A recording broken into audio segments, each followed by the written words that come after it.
संध्याकाळच्या काळाने ड्युटी पाजळल्या जायची. आनंद विनोद होता. गड चढायचं म्हणल्यावर सगळ्यांनी जर सारखं इमोशनल राहायचं गड चढायला कधी त्यावेळी चेष्टा मस्करी असायची, विनोद असायचा.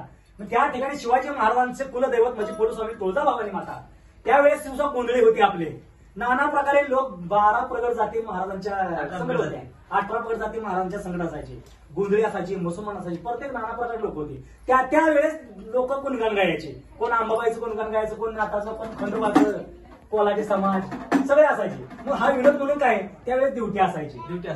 म्हणून या ठिकाणी मार्तंडाले गोंधळ झाले. या ठिकाणी नाथ सौदागर असं गोंधळच कशा आले. या ठिकाणी दहानगरी, आबापुरी, खरसोंडी, चावली, रत्नागिरी ते सुद्धा शंभू महादेवाचे अवतार. नाथ सौदागर म्हणजे त्या ठिकाणी हाती खड्ग खंड घेतला, दैत्य स्वार झाला. म्हणून नाथ सौदागर काळ भैरवनाथ महाराज या रूपाने नांदू लागले. आणि जोगेश्वरी माता म्हणजे पार्वती माता. या ठिकाणी गुलाल पंढराचं लिहिलं आणि या ठिकाणी भैरवनाथ कसा आले त्या भैरवनाथ नाव पावला देव माझा गुलाला ते नाहाला.